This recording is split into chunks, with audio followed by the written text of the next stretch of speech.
Hello बच्चों, एक बार फिर से स्वागत है आपका आज की क्लास में। आज आप पढ़ने वाले हैं कक्षा 10 के गणित की प्रश्नावली 5.3, जिसमें आपने इसके प्रश्न संख्या 12 तक इससे पहली 3 वीडियो में कंप्लीट कर लिया है। तो आज की क्लास में आप पढ़ेंगे प्रश्न संख्या 13। प्रश्न संख्या 13 का कथन ये है कि 8 के प्रथम 15 गुणजों का योग ज्ञात कीजिए। देखिए बच्चों, सबसे पहले आप देखेंगे 8 के गुणज क्या होंगे। 8 के गुणज होंगे जो 8 से डिवाइड हो जाते हैं। तो पहला गुणज क्या है 8 का? 8 ही है। 8 8 से भाग हो जाता है, ठीक है। दूसरा क्या होगा? 16। तीसरा क्या होगा? 24। चौथा क्या होगा? 32, ठीक है। तो इनका आपको योग ज्ञात करना है। और कहाँ तक ज्ञात करना है? आपको योग ज्ञात करना है 15 पदों तक। मतलब ऐसे ऐसे 15 गुणज लेने हैं, शुरू के 15 गुणज लेने हैं आपको, ठीक है। तो आप क्या करेंगे, मतलब आपको n 15 लेना है यहाँ पे। और क्या ज्ञात करना है? योग ज्ञात करना है, मतलब Sn। तो क्या करेंगे, a देख लेंगे। a मतलब पहला पद कितना है? 8। और d क्या होता है? 16 माइनस 8 कितना होगा? 8, ठीक है। और n क्या होगा? 15। आपको क्या निकालना है? Sn, योग, ये 15 गुणजों का योग। Sn का फॉर्मूला है n/2, 2a plus n minus 1 into D. आप क्या करेंगे, n की जगह रखेंगे आप 15, मतलब 15 पदों का योग ज्ञात करना है। इसको लिखेंगे 15/2 और इसको लिखेंगे 2 गुना a कितना है? 8 जमा n कितना है? 15 माइनस 1 गुना d कितना है? 8। सबकी वैल्यू रख दी हमने। अब हमें क्या करना है, इसको लिखना है 15/2। 8 दूनी कितने होंगे? 16 जमा 15 में से 1 घटाएंगे तो क्या बचेगा? 14। और इसको लिखेंगे गुना 8। 15/2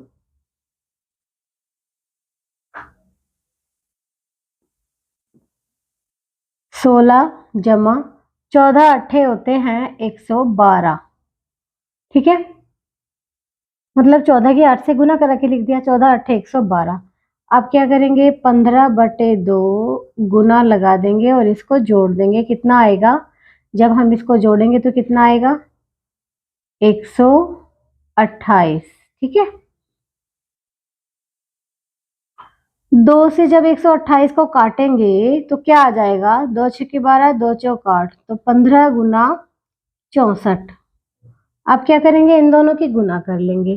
15 चौका 60 की 0 हासिल लगा 6।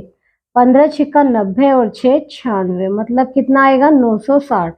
मतलब आपका 15 पदों का योग आ जाएगा 960।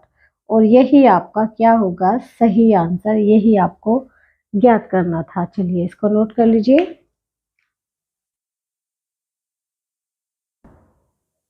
ठीक इसी तरह प्रश्न संख्या 14 में दिया है कि 0 और 50 के बीच की विषम संख्याओं का योग ज्ञात कीजिए।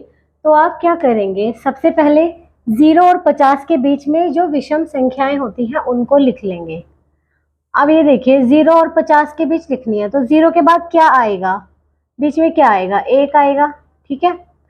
और या ऐसे लिख लीजिए पहले आप कि 0 और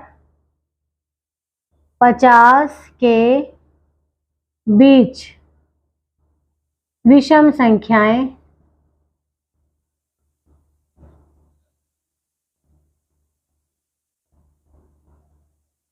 1 3 5 7 डॉट डॉट लगा देंगे क्योंकि हम सारी नहीं लिख पाएंगे। लास्ट वाली है 49, 50 से पहले वाली होगी ना लास्ट वाली, ठीक है। तो ये हमने विषम संख्याएं लिख ली। तो 0 और 50 के बीच विषम संख्याएं ये हैं, ठीक है। जो कि एक एपी है। एपी क्यों है? जो कि एक एपी है। अब आप बताइए एपी क्यों है? क्योंकि सार्वंतर सबका कितना है? 2 है, ठीक है। इसमें से इसको घटाएंगे 2, इसमें से इसको घटाएंगे 2, ठीक है। सार्वंतर 2 है तो इसलिए क्या है, ये एक एपी है जिसमें 25 पद हैं। 25 पद हैं, गिन के देख लेना। 25 ही होंगे, क्योंकि ये 50 तक की संख्याएं हैं। इसमें जो आपकी विषम संख्याएं होंगी 0 और 50 के बीच, वो 25 होंगी। ठीक है, चलिए अब क्या करते हैं, हम इनका योग ज्ञात करते हैं। योग ज्ञात करने के लिए ए हम क्या लेंगे, ए पहली संख्या क्या है 1, डी क्या लेंगे, दूसरी में से पहली घटा के 3 - 1 कितना आएगा 2, और n कितना है 25 संख्याएं हैं, और आपके पास Sn का फॉर्मूला है n/2, 2a plus n - 1 into D. n की जगह हम 25 रखेंगे, 25/2, 2 गुना 1 प्लस n कितना है 25 - 1 गुना d कितना है 2। तो ये होगा आपका 25/2, 2 एकम 2 जमा 25 में से 1 गया, कितना बचा 24, और 24 दूनी कितने होंगे 48। तो ये होगा 25/2 गुना 2 और 48 कितने हो गए 50। 2 से इसको काटेंगे तो क्या आएगा 25। तो ये हो जाएगा आपका 25 गुना 25, और 25 का वर्ग क्या होता है बच्चों, 25 का वर्ग होता है 625। ठीक है, यही आपका क्या होगा सही आंसर होगा। चलिए नोट कर लीजिए।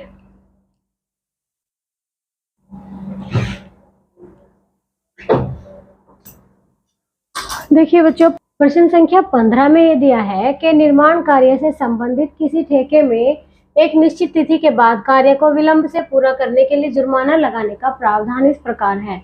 मतलब एक ठेके का कार्य है और उसमें एक निश्चित तिथि है कि इस तिथि तक कार्य करके देना है कंप्लीट। ठीक है, लेकिन अगर वो कार्य विलंब से होता है, देरी से होता है, तो उसमें जुर्माना लगाने का प्रावधान है, जो कि इस प्रकार है कि पहले दिन के लिए अगर 1 दिन देरी होती है तो 200 रुपये जुर्माना लगता है। ठीक है, अगर 2 दिन की देरी है तो दूसरे दिन के लिए आपका 250 रुपये जुर्माना लगता है, तीसरे दिन के लिए 300, मतलब 50 रुपये जुर्माना बढ़ता जाता है।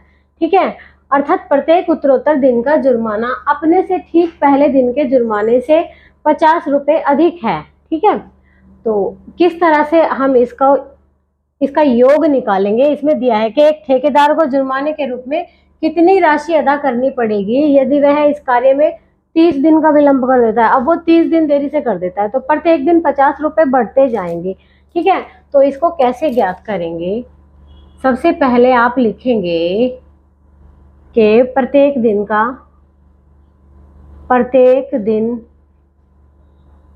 किराया नहीं जुर्माना है, प्रत्येक दिन का जुर्माना इस प्रकार होगा।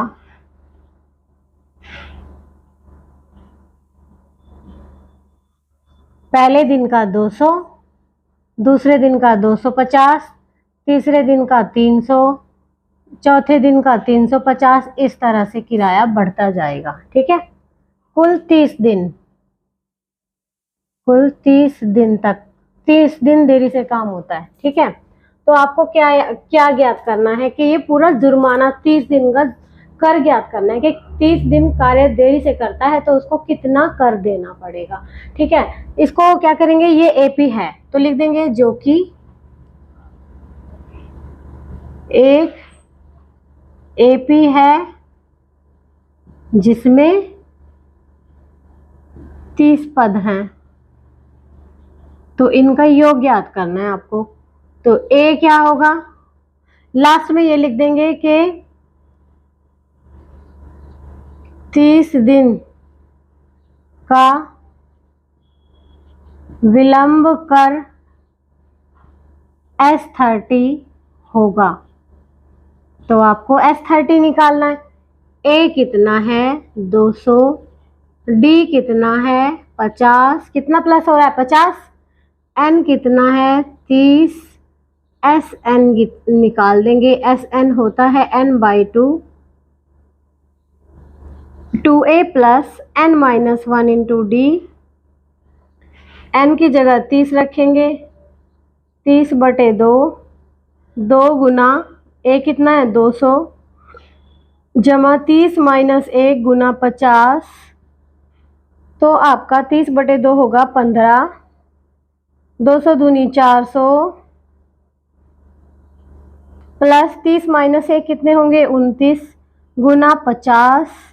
तो इसको लिखेंगे 15 ब्रैकेट में 400 जमा 29 की 50 से गुना कर लेंगे। पहले तो एक जीरो लगा देंगे, 5 नेम 45 का 5 हासिल लगा 4, 5 दूनी 10 और 4 14, तो 1450। अब इसमें 400 जोड़ देंगे तो ये हो जाएगा 15 गुना 1850। जब 400 इसमें जोड़ेंगे तो ये 1850 आ जाएगा। अब इसकी गुना करा लेंगे, 15 0 0, 15 पंजे 75 का 5 हासिल लगा 7, 15 8 120, 120 और 7 27, 27 का 7 हासिल लगा 12, क्योंकि 127 है वो, ठीक है 12 हासिल लगा। 15 एकम 15 और 12 कितने होंगे 27। तो ये आपका जो 30 दिन का विलंब का कर है वो है 27,750 रुपये। ये आपका सही आंसर होगा, ठीक है। चलिए नोट कर लीजिए इसको।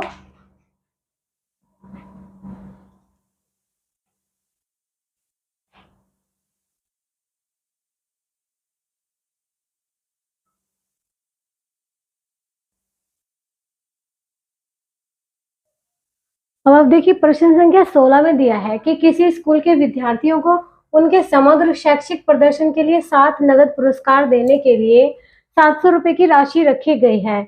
यदि प्रत्येक पुरस्कार अपने से ठीक पहले पुरस्कार से 20 रुपए कम है तो प्रत्येक पुरस्कार का मान ज्ञात कीजिए।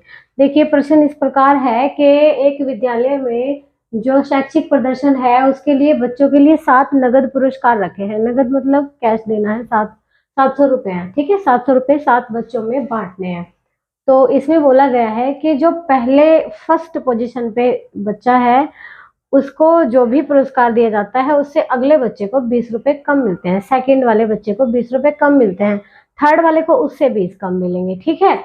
तो आपको ज्ञात करना है कि प्रत्येक पुरस्कार कितने रुपए का था, ठीक है। प्रत्येक पुरस्कार का मान ज्ञात करना है। तो क्या करेंगे, सबसे पहले आप देखेंगे कि 7 पुरस्कार ऐसे लिखेंगे कि माना पहला पुरस्कार, माना पहला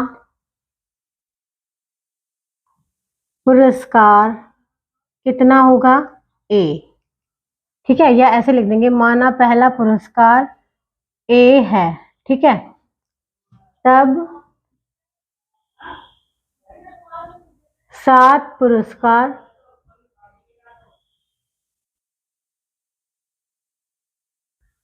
इस प्रकार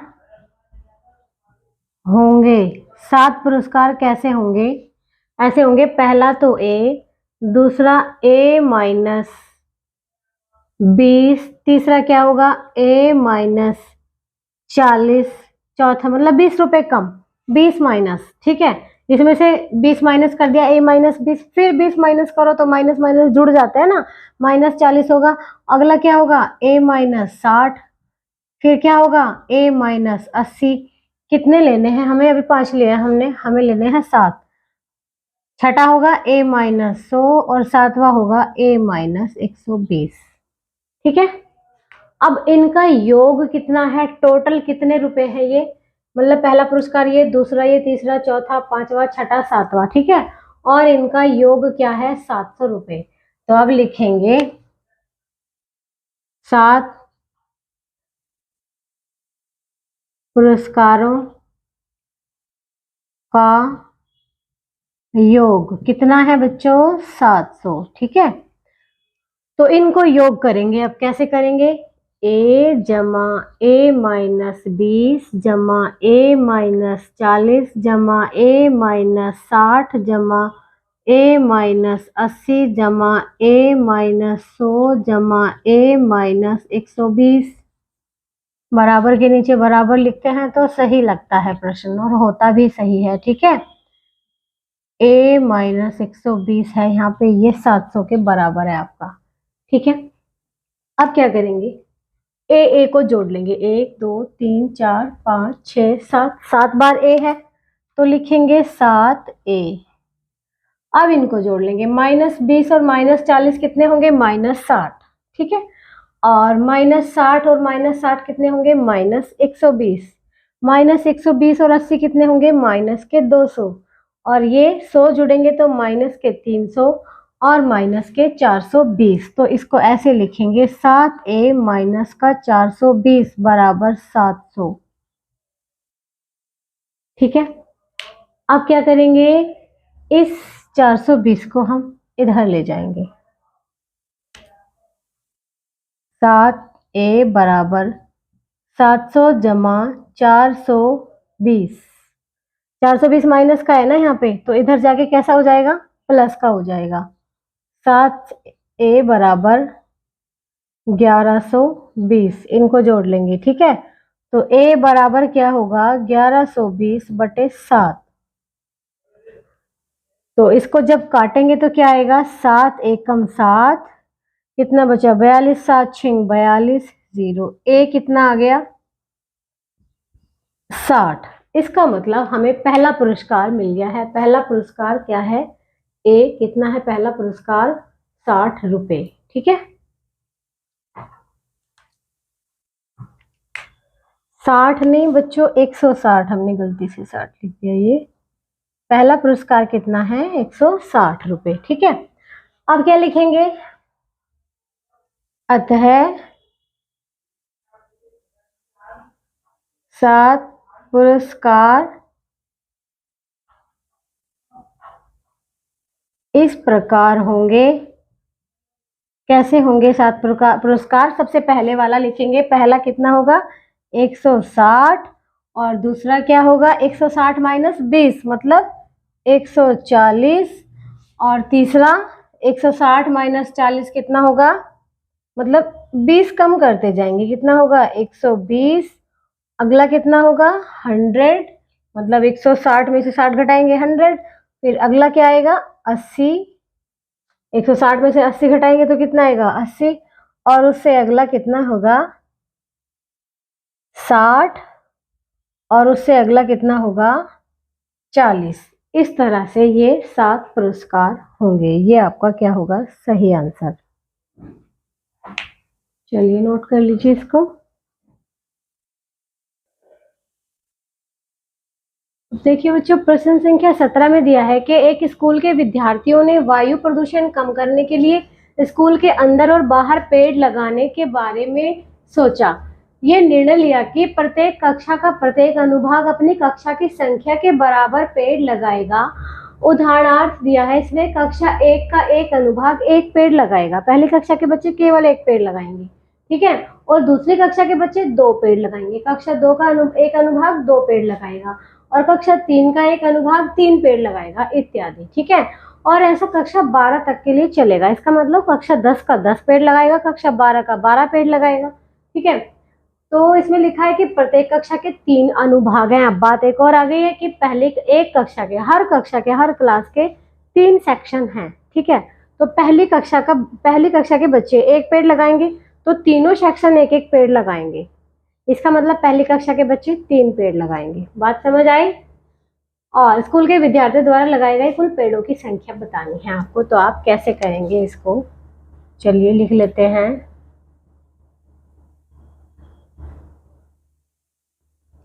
प्रत्येक कक्षाओं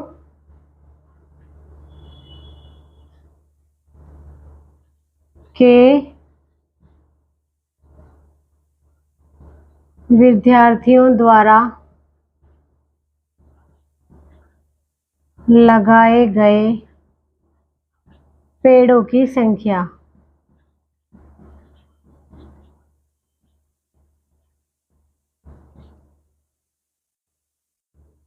क्या होगी, देखिए संख्या क्या होगी, पहली कक्षा का बच्चा एक पेड़ लगाएगा तो पहली कक्षा के कितने पेड़ लगेंगे, 3, क्योंकि 3 सेक्शन है।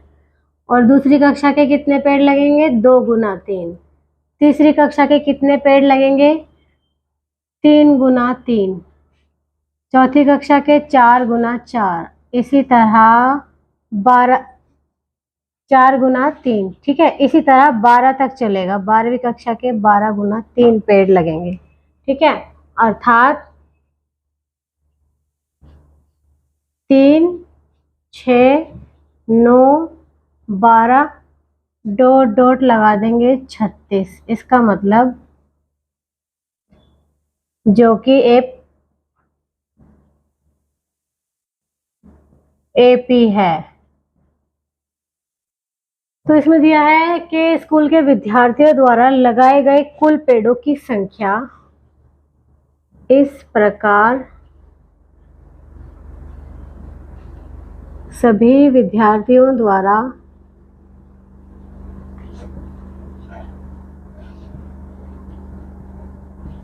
लगाए गए पेड़ों की संख्या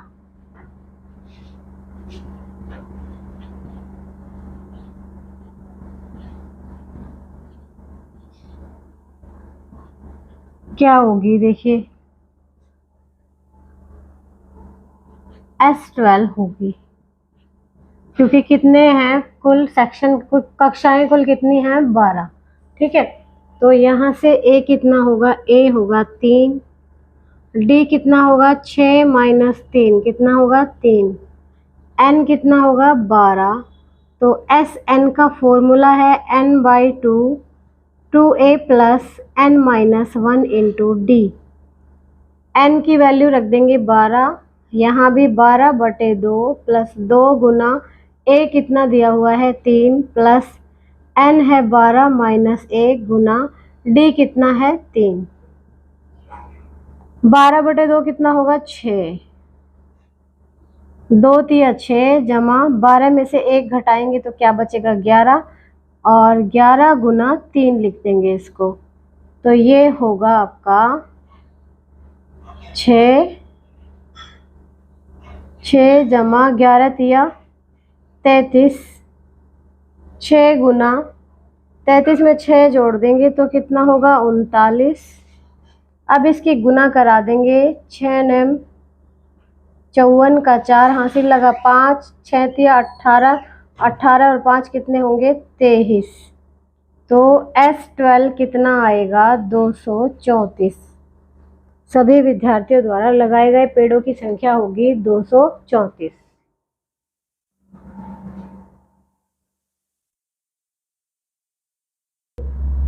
प्रश्न संख्या 18 ये है कि केंद्र A से प्रारंभ करते हुए, ये केंद्र A है आपका, इससे प्रारंभ करते हुए बारी बारी से केंद्रों A और B को लेते हैं। ठीक है, और यहाँ पर आपका केंद्र हो जाएगा ये B। ठीक है, त्रिज्याओं 0.5 सेंटीमीटर और 1.0 सेंटीमीटर और 1.5 सेंटीमीटर 2 सेंटीमीटर वाले उत्तरोत्तर अर्धवृत्तों को खींचकर एक सर्पिल बनाया गया। सर्पिल मतलब एक स्पाइरल, जैसे कि मच्छर भगाने वाली मोर्टीन होती है। ठीक है, जैसे कि आकृति में दर्शाया गया है। 13 क्रमागत अर्धवृत्तों से बने इस सर्पिल की कुल लंबाई क्या है। तो ये जो सर्पिल बन रहा है 13 अर्धवृत्तों से बन रहा है। पहला अर्धवृत्त ये है, दूसरा अर्धवृत्त ये है, तीसरा अर्धवृत्त ये है और आगे ये चौथा अर्धवृत्त ये है। ठीक है, तो ये आपका सर्पिल है। इस सर्पिल की लंबाई आपको बतानी है, तो कैसे बताएंगे, लिखेंगे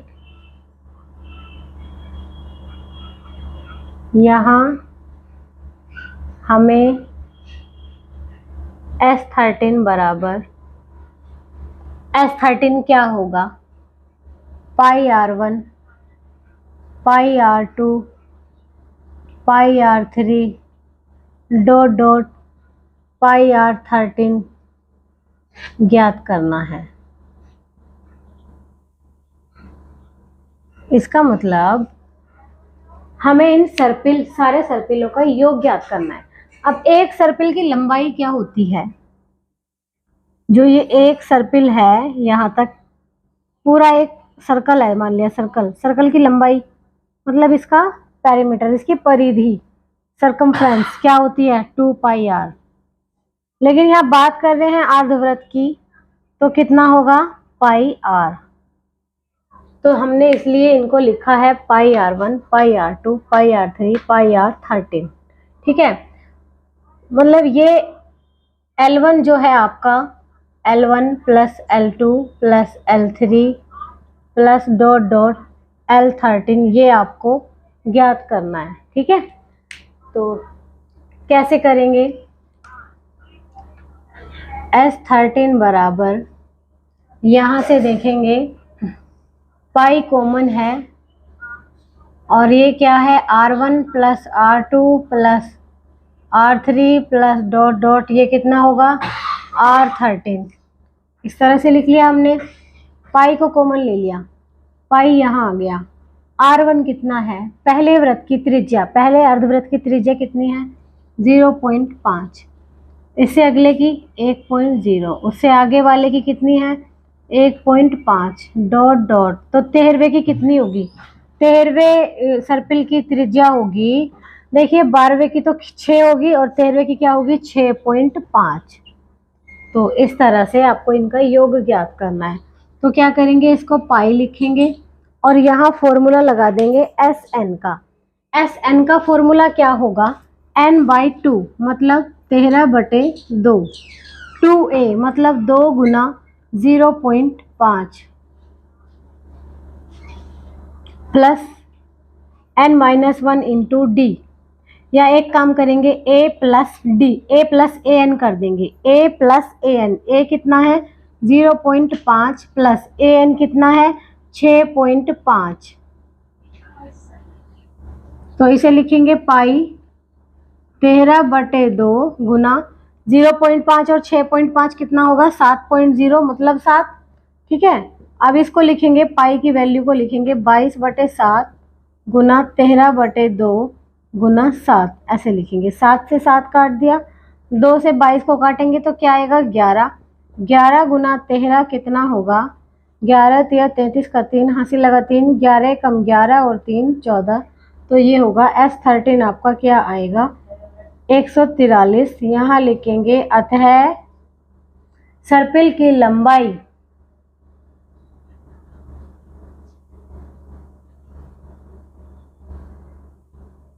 सर्पिल की कुल लंबाई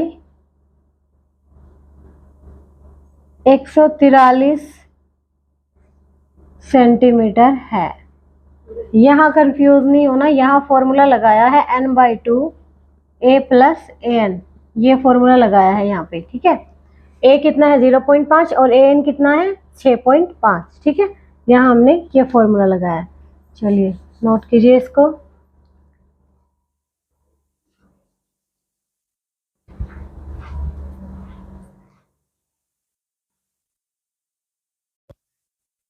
प्रश्न संख्या 19 में दिया है कि 200 लट्ठों को ढेरी के रूप में इस प्रकार रखा जाता है, सबसे नीचे वाली पंक्ति में 20 लट्ठे और उससे अगले वाली पंक्ति में 19 और उससे अगले वाली पंक्ति में 18, मतलब जैसे जैसे ऊपर रखे जाते हैं लट्ठे एक कम होता जाता है, ठीक है। तो ये 200 लट्ठे कितनी पंक्तियों में रखे गए हैं, सबसे ऊपरी पंक्ति में कितने लट्ठे हैं, ये पूछा गया है। आपको अब ये बताना है देख के कि ये कितनी लाइन है, कितनी लाइनों में हो पाएंगे, ठीक है। 200 टोटल कितने हैं 200 है, ठीक है। और फिर ये पूछा गया है सबसे ऊपर वाली लाइन में कितने लट्ठे आएंगे। चलिए इसको कैसे करते हैं, सबसे पहले हम ले लेते हैं पहली लाइन में कितने हैं, तो a कितना होगा 20, d कितना होगा, d इसका माइनस का होगा, क्योंकि हम क्या करेंगे दूसरे में से पहले को घटाएंगे, दूसरा क्या है 19, 19 में से 20 को घटाएंगे तो 19 माइनस 20, a2 माइनस a1 कितना होगा माइनस का 1, d यहाँ पे माइनस का 1 होगा। और हमें n यहाँ ज्ञात करना है, हमें बताना है कितनी लाइनें हैं, और Sn हमें दे दिया है, Sn दे दिया है 200, तो Sn का फॉर्मूला है n/2 2a plus n-1 into d is equal to 200। n की वैल्यू ज्ञात करनी है, n/2 को ऐसे ही लिखेंगे, 2 गुना a कितना है 20 जमा n-1 इंटू डी कितना है माइनस का 1 बराबर कितना होगा 200। तो इसे लिखेंगे n/2, 20 दूनी कितने होंगे 40, n की -1 में गुना माइनस का n, -1 की -1 में गुना प्लस का 1 बराबर कितना आएगा 200। यहाँ से देखेंगे n/2 ऐसे ही लिखेंगे और यहाँ से n कितना होगा, ये माइनस का n और प्लस का क्या होगा 40 और एक कितने हो जाएंगे प्लस के 41 बराबर 200। एक काम करेंगे, ये जो 200 ये जो 2 था अपोन में 2 इसको इधर ले आएंगे, तो जब इधर लाएंगे तो इसकी 2 से गुना हो जाएगी यहाँ के, तो यहाँ खाली n बचेगा। ठीक है, मतलब यहाँ से ये n इधर ले गए तो 2 से गुना होगी और यहाँ इसकी गुना होके कितना हो जाएगा 400। ठीक है, अब क्या करेंगे, n की इसमें गुना करा लेंगे। n की जब गुना कराएंगे तो क्या आएगा, माइनस का n स्क्वायर। n की 41 से गुना करेंगे तो क्या आएगा, 41n।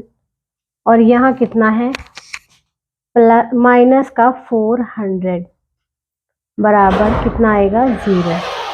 अब आप क्या करेंगे, माइनस हटाने के, यहाँ से माइनस हटाने के लिए आप क्या करना है, सबको माइनस से गुना कर दो या माइनस से भाग कर दो, तो सबके साइन चेंज हो जाएंगे। ये हो जाएगा प्लस का n स्क्वायर माइनस का 41n और ये प्लस का 400 बराबर कितना आएगा, 0। अब दो संख्या ऐसी बतानी है जिन्हें गुना करने पे 400 आए और जोड़ने पे 41। तो ऐसी संख्या क्या है, 25 और 16 की जब गुना करेंगे तो कितना आएगा, 400। ठीक है, और 25 और 16 को जब जोड़ेंगे तो कितना आएगा, 41। तो इसे लिखेंगे n स्क्वायर माइनस का 25n माइनस का 16n। दोनों संख्याएं माइनस की होंगी, क्योंकि माइनस की संख्याओं को जोड़ेंगे तभी माइनस की वैल्यू आएगी। ठीक है, माइनस की संख्याओं के गुना करेंगे तो प्लस की वैल्यू आएगी। अब क्या करेंगे, यहाँ से कॉमन लेंगे, कितना आएगा, n कॉमन ले लिया, यहाँ बचा n माइनस 25। इन दोनों में से कॉमन लेंगे माइनस का 16, तो क्या बचेगा, n माइनस 25 बराबर 0। तो यहाँ दो फैक्टर आ गए हैं, n माइनस 25 और n माइनस 16 बराबर 0। तो n की दो वैल्यू आएंगी, n बराबर 16 या 25। लेकिन सही वैल्यू कौन सी होगी वो हमें देखना पड़ेगा, पहले an निकाल के देखेंगे। ठीक है, मतलब हम देखेंगे 25वां पद क्या है, मतलब सबसे ऊपर वाली लाइन में 16 मतलब इसमें दिया है कि 16 लाइनें हैं और या फिर 25 लाइनें हैं। 25 तो हो नहीं सकती, 16 से इसमें 20 से ज़्यादा लाइनें नहीं हो सकती हैं।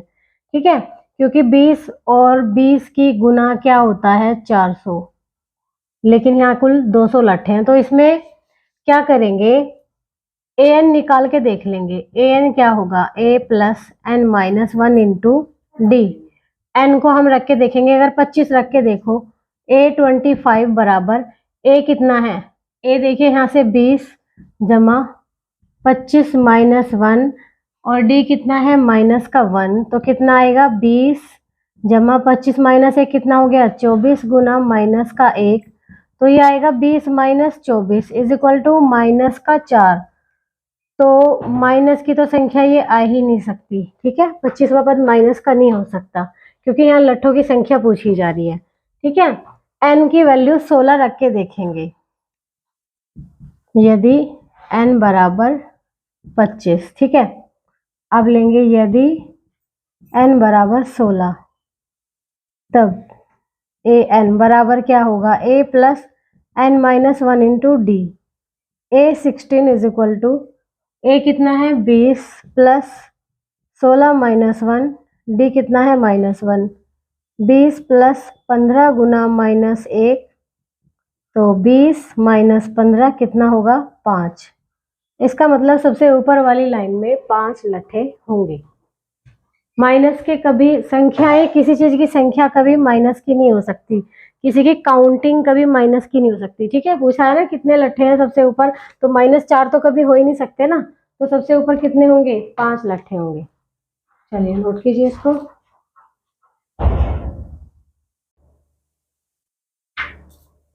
प्रश्न संख्या 20 में ये दिया है कि एक आलू दौड़ में प्रारंभिक स्थान पर एक बाल्टी रखी हुई है, ये रखी है बाल्टी। ठीक है, जो पहले आलू से 5 मीटर की दूरी पर है।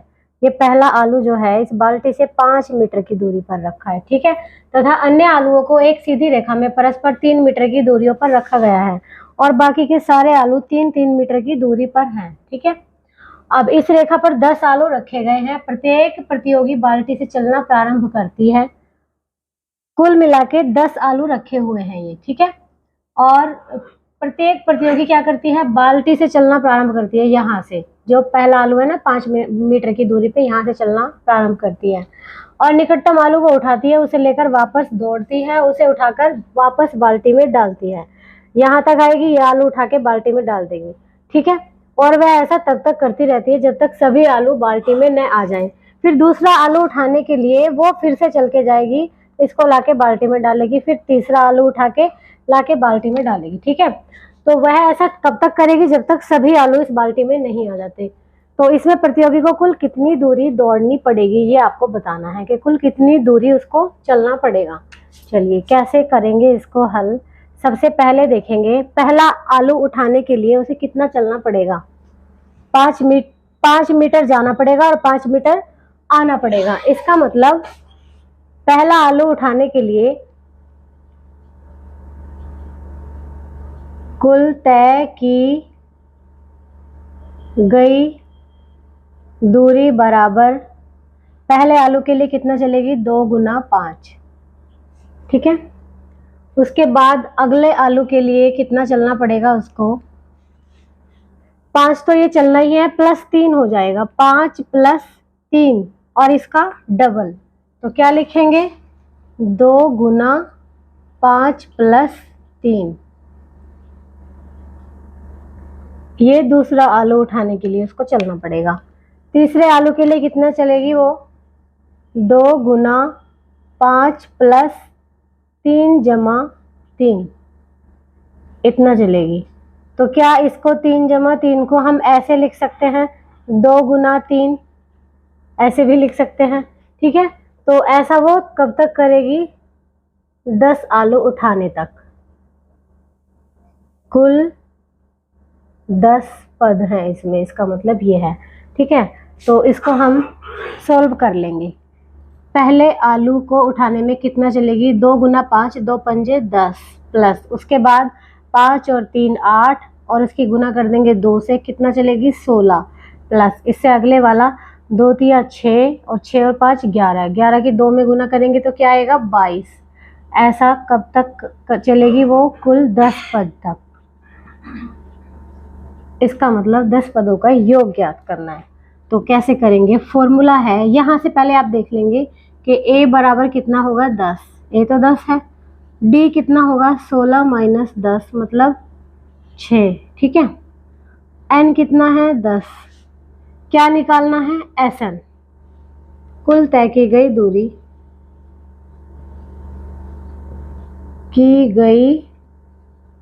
दूरी, इसे हम लिख देंगे Sn बराबर n/2 2a plus n minus 1 into d. S10 is equal to 10/2, 2 गुना पहला पद कितना है 10 प्लस n भी कितना है 10 माइनस 1 गुना d कितना है 6, 10/2 कितना होगा 5, 2 धाई 20 जमा 10 में से 1 गया कितना बचा 9, 9 6 के कितने होते हैं 54, 5 गुना 54 में 20 जोड़ेंगे तो क्या आएगा 74 और इसकी 5 से गुना कर देंगे, 5 चौक 20 की 0 हासिल लगा 2, 5 7 35 और 2 कितने होंगे 37। इसका मतलब 370 मीटर उसको चलना पड़ेगा, कम से कम एक प्रतियोगी को 370 मीटर दौड़ना पड़ेगा। चलिए इसको नोट कर लीजिए।